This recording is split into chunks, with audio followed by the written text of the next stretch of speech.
This is the Cafe Racer Podcast, episode 76 for July 9th, 2015. I'm Crash. And I'm Steven. Come on, button push. Yes, we are back in classic form at this intro. Can you believe this? All right, hold on a second. You know what? Hey, it wouldn't be our show if stuff like that. Yeah, it really wouldn't. For God's sake. Everyone just imagine you're listening to music. It's going to come eventually. Come like right now. There we go.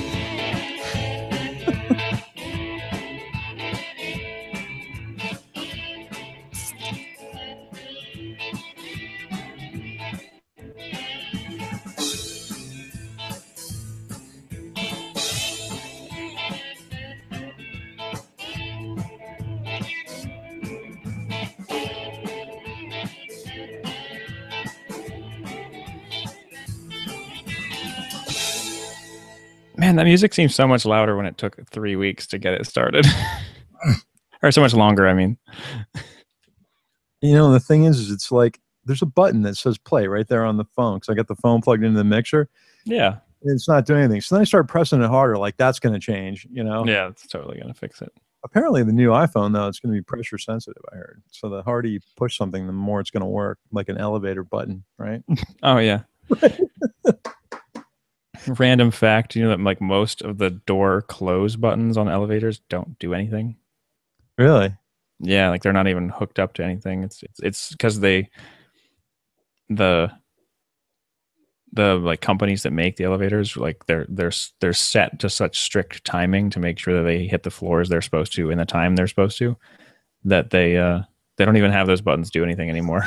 They just leave the button there, so like for psychological reasons, so you can be like, somebody's running for the elevator. I'm hitting door close. And then when the door closes, like, sorry, bro, I was hitting the open button.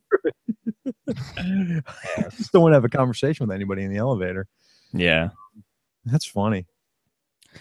So this is another episode of the I Haven't Ridden My Motorcycle Enough show. I don't have a truck. I don't have anything to talk about with the truck, so it's not truck talk this week. Just tell me, how has it been? Nice?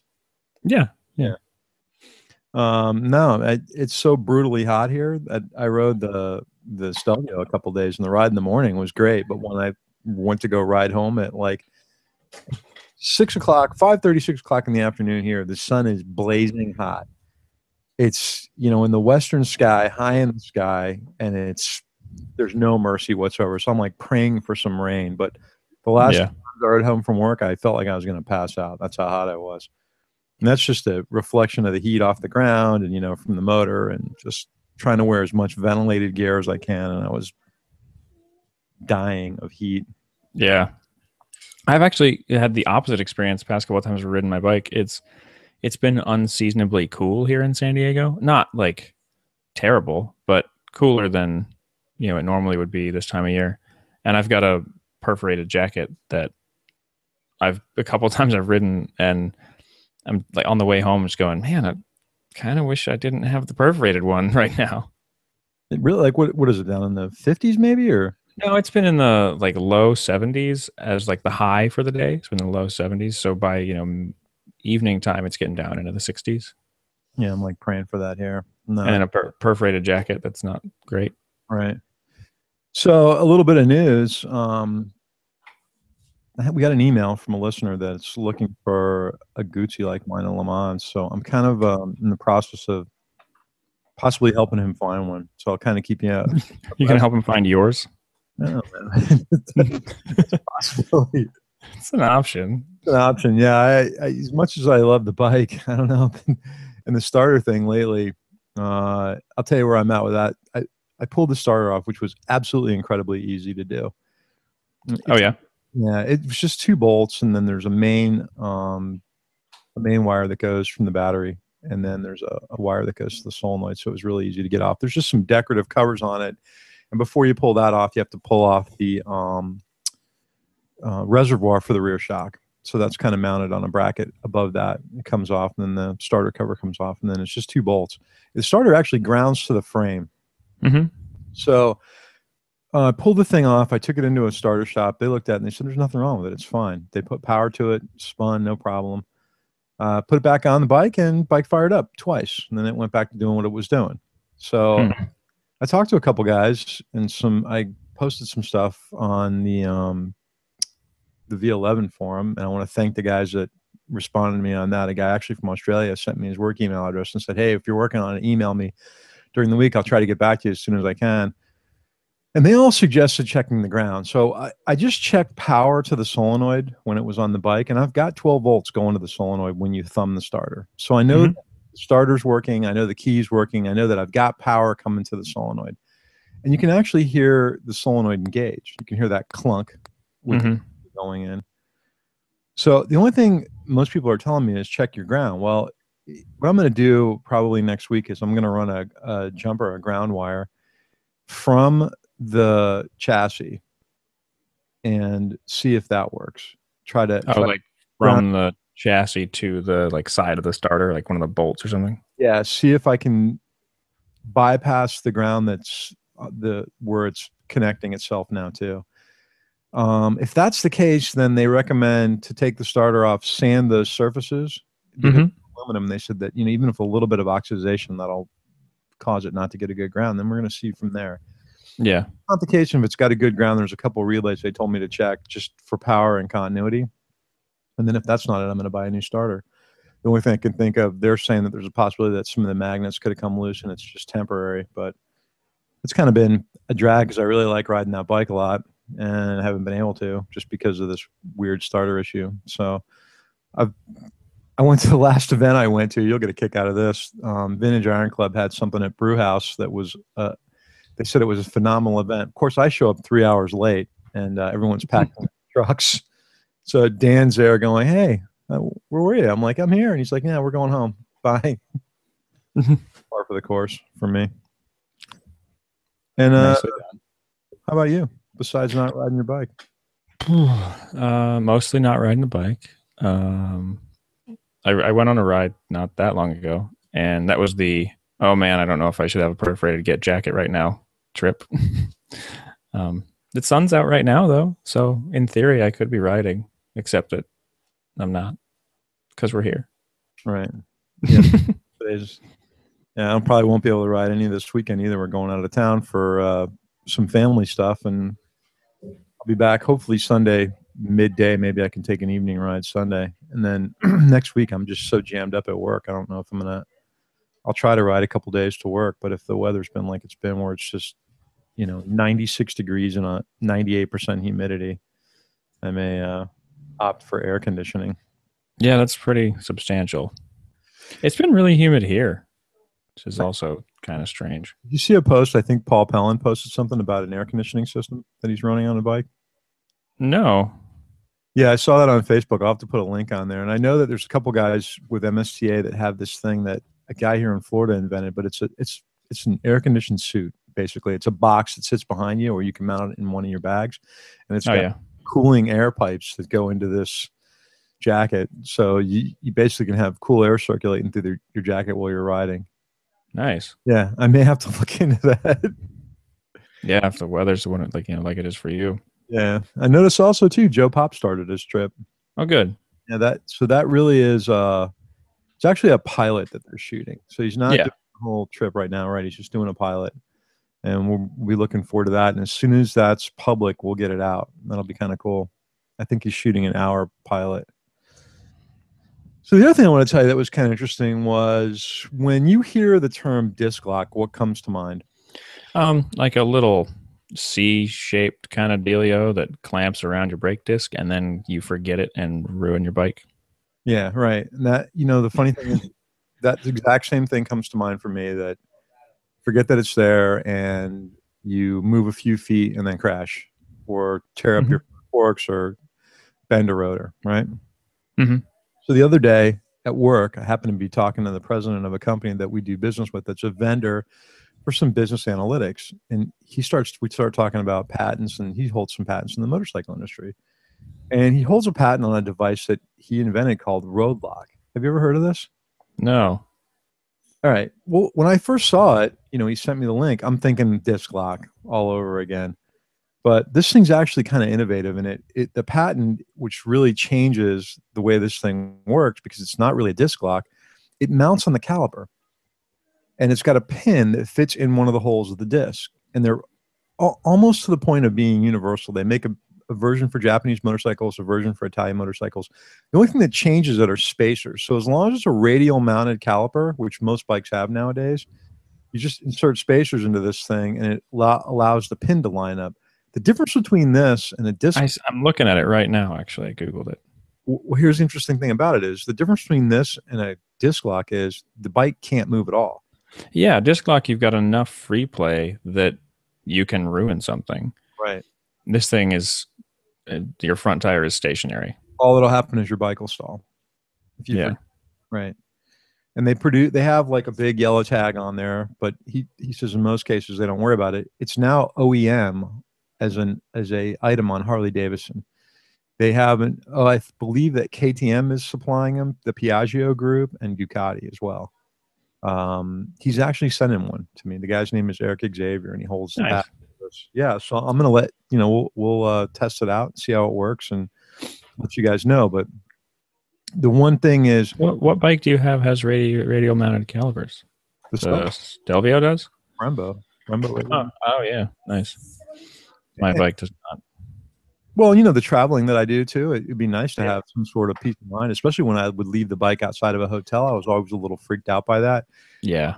When I had the V-Strom, I used to carry one of those big padded black cable locks around with me. But that thing's fell, We'll see how this thing works. And we kind of had a conversation on why I didn't know about this, because it is an OEM part for Piaggio, and they list it like on AF1 Cycling's, AF1 Racing's website. How do you unlock it? There's a key that fits on the side that pops the pin out. So okay. You push the key into that pin, and the whole entire pin comes out. So the thing just stays there all the time? Yeah, it's mounted to the caliper. And you can get them in different colors. Like if you have I think the one he's sending me is the color of the gold. The gold anodized. Right. I said I didn't care, but they have a bunch of different colors. Now, the Harley Davidson ones apparently are all different shape based on the motorcycle, but the European ones are all the same. And I think they make a particularly special one for Yamaha. I saw that on the website. Here's the problem. When the companies list these things for sale on websites, they're listing them as disc locks. So immediately you get the same feeling that I get when I see it. Yeah, I don't want that. That's crap. Yeah. So, like I said, this thing should be here hopefully soon, and I'll put some pictures up on the website, mount it up on the bike, and see how it works. That's like, that thing is seriously cool. Like I've never heard of it either, and yeah, I think I've thought about getting a disc lock before. I know they even have ones that have a motion sensor in them, so that as soon as the bike starts to move, they like make an alarm. But somehow I don't think that would work on me, because I usually got earplugs in and I'm listening to something, and so hey, what's that funny noise? Oh shit! And I fall over. Yeah, 9 times out of 10, I got music or news or something going on in my ears before getting. Yeah. On. The way bikes are stolen in South Florida, I don't necessarily think this is a big deterrent, because one of the biggest things they do here is slide a couple 2x4s and 4 guys pick it up and throw it in a van. Yeah. I mean, a buddy of mine at work has actually had 3 motorcycles stolen, like in like 4 or 5 years. Really? Yeah. San Diego? Yeah, it's to the point that like his insurance company is like investigating him before they give him the money for this last one. Well, there's a guy that I work with that was a cop that had 3 bikes stolen out of his apartment complex, and he at one point tried to put the bike in the apartment, and they gave him crap about it. Yeah. But he was trying to put it, like he was going to mount a big eye bolt on the patio and then lock it, and they wouldn't allow him to do that either. So they were just like putting all these deterrents up for him to try to secure the bike. It's tough when you live in an apartment complex. You don't have a garage. Yeah. When I lived in an apartment, I went out of town for like 3 weeks, and I just rolled the bike into the living room and locked it up in there. Yeah. Well, I mean, I thought about that in a couple of hotels. It's just hard to get that bike in a hotel. It's so big. Oh yeah.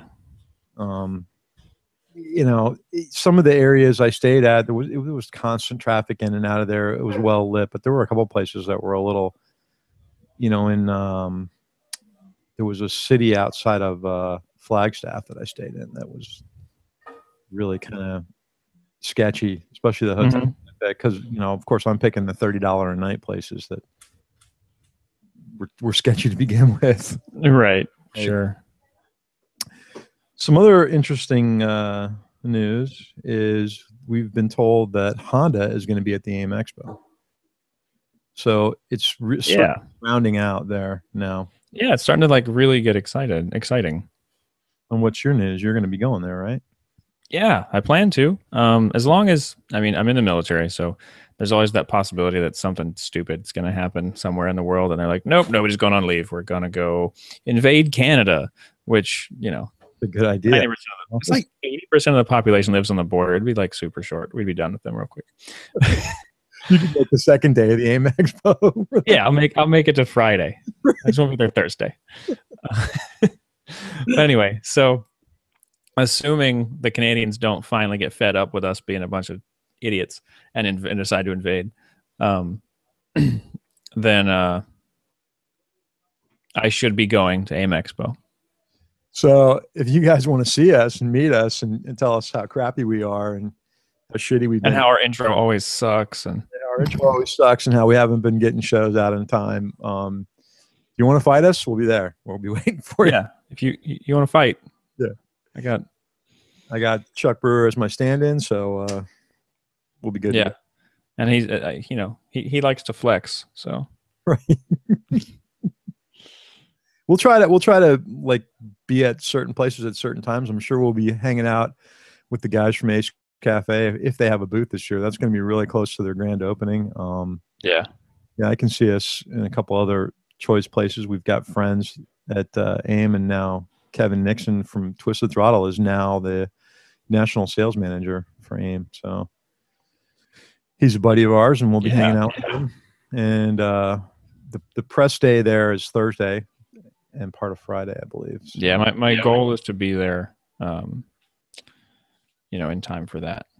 Yeah, well, the press day is worth it because there's a lot of good intros that they do, and they really treat us really nice for that. Did you get your confirmation back on your? I don't think so. I have to check. I know I submitted the request. Yeah, no, I didn't get one either. The funny thing is we had talked about IMS. I never got anything back from IMS until the last minute. I had to call them. Yeah, I didn't get anything back from them at all. I don't know what happened there. Yeah, I don't know. I don't know if they're just so here. I know they're real busy, especially the Long Beach show. They're really busy. So that might have had something to do with it. Hey, did you see the pictures I posted of the H2? I did. That thing looks really cool. It actually looks so much neater when you take some time and look at it in person. Yeah. That's a really cool bike. The front end of it is wild. Now, the guy that he hasn't broken it in yet, so he's not been taking it over whatever the RPMs are, sure, 500 or 400. So we haven't really heard the supercharger one on it, but man, that is a neat looking bike. Yeah. There's a couple of Yamaha, the R1M or M1Rs, the new bike that they came out with. Yeah. The race version that comes into the gas station too, and those are also really neat looking. But the Kawasaki, I tell you, once you start looking at it and looking at the lines on it and everything, yeah, it's really interesting. Yeah, that thing just looks really cool. I mean, the pictures that you showed me. There's posted. I posted some photos too. Somebody came in with a brand new Ducati Multistrada the other day too, a 2015. This is really surprising, and I didn't really realize about this bike. So, the bike's got 17-inch wheels on it, front and back, which, some articles will pan it and say, oh, it's not an adventure bike. And they're not really off-road bikes anyway. But there was one side-by-side next to that X1000R, the new BMW. Mm-hmm. You kind of got an idea of what the front end, I made a joke about the beaks, but yeah, this guy was saying, the guy that bought it, he was saying that he has a problem because he's inseam challenged about most other bikes. Well, he could flat foot this Ducati. So really, yeah, the only difference was it had their low accessory seat, which he said was really comfortable on it. But he said even without that low seat, he can have most of his feet on the ground. I didn't realize the suspension wasn't that tall on the bike. For some reason, when you said most of his feet, like I know you meant like most of his whole foot, but like I envisioned a guy with like 6 legs and he could get like 4 of them down. He get most of his feet on the ground, just not all of them. 5 feet. We're going.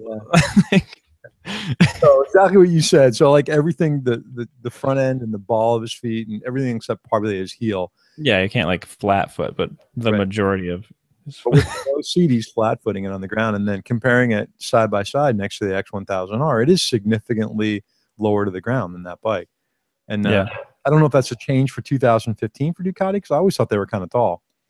But the bike, they changed a little bit on the front end. It's still a really cool looking bike. It's still, you know, I think between that bike and an adventure BMW, they're right around the $25,000 mark with bags and everything.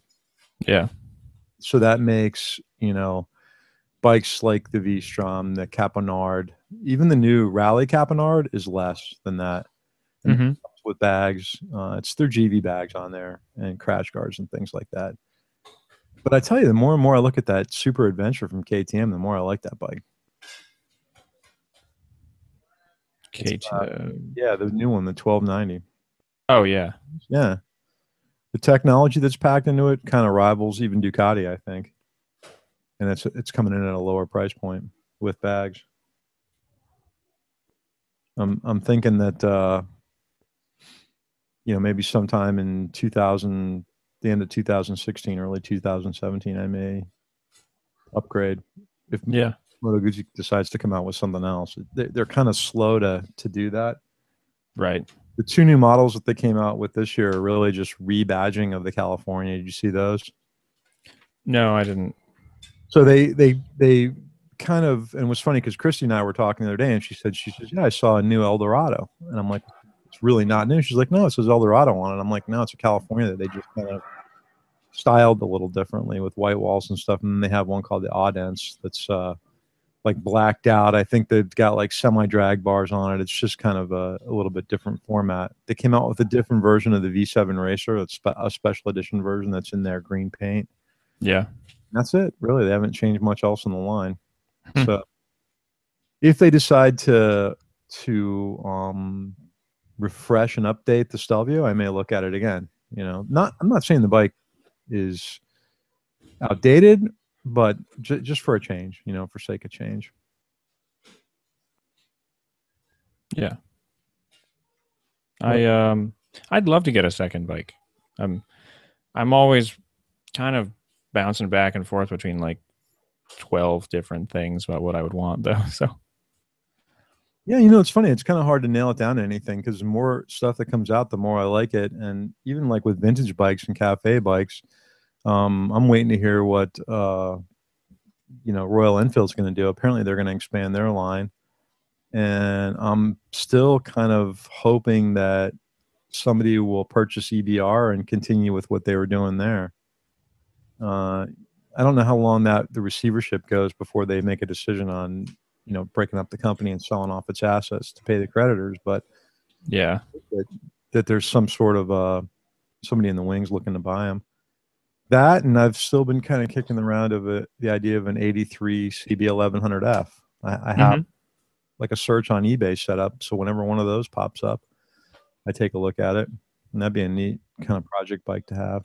You know, I don't know. What are you thinking about? I mean, what kind of like piques your fancy right now? Like a 650 dual sporty kind of thing, maybe, or maybe even the 250 dual sport. Right. Something like that, I think. But KLR more dirt bikey than that. Yeah, maybe like I think a KLR more than more than anything else. Right. Well, KLR's an iconic bike. They're cool. Yeah. Be a nice bike to have too. Especially an older one. Like one of the especially ugly ones. The older look to it. Yeah. Yeah. The more utilitarian, military milk can look to it with the styrofoam cooler added to the milk can crate. I'm not really thinking I'd get a milk crate, but you know, I'm a little too A little too bougie for the milk crate. Maybe rip a basket off of an old Schwinn bicycle and kind of strap it on the back. Yeah. That would be not good looking. Hang it down in front of the front light. One of those. I was thinking when you said a basket off a Schwinn, I seriously thought about that. Like, because like some you can get front racks for certain bikes, and there probably is a front rack for the KLR. So yeah, get like a front rack and then put like a wicker basket on the front. A big wicker basket on the front. Right? And a bell on the handlebar. Ding ding ding. Oh, not a bad idea. Actually, you'd be the hit at places like Overland Expo. That's for sure. Oh, I know. Right. Well, any other interesting things? Interesting things. An email with somebody talking to us about the possibility of helping us out with the show, and you and I really haven't had a big discussion about that. But right, which clearly we need to. Sorry about that. Whoever, it's not your fault any more than it's mine. I was apologizing to the person that sent us the email too. Yes, we our deepest apologies for being lazy sacks. Yeah, we're not really lazy, just really busy with other things. Which is kind of his whole point. Like he's like, "Hey, you guys are really busy. Maybe you need help." No, and then we're gonna reach out to you and have maybe a three-way phone call discussion to see what your intentions are and what you could do. But we have a list of people that we want to bring on as guests. I know we keep talking about this. It's just right now, both of us between work and life. The reason we're recording on a Thursday is I got to go out of town tomorrow for a family thing, and it's just becoming increasingly difficult to try to nail the two of us down to any type of time schedule. So maybe this person could help us do that too. Yeah. And what else? I think that's going to do it. I don't really have anything else. Yeah, it's going to be a short show today. It happens. I got a lot of stuff to do before we leave tomorrow morning. Yeah, a lot of packing. Hey, listen, send us some emails. We'd definitely like to see pictures of your bikes. If you got a project working, I know Rob Hindle keeps putting. Oh yeah, he's really good about posting pictures up. I actually got up on the page, but I'd like to have Rob on actually and tell us about what he's been doing. It's just we got to get the schedule pulled together here. Other than that, it's hot as hell here in South Florida, and I don't feel like going outside the house. So, the story of my life in July here. Anything else? Yeah. No, I think get out there and ride, and that applies to me too. Definitely applies to me. Advice, Crash. Yeah. Seriously. Really. All right, guys, take it easy. See ya.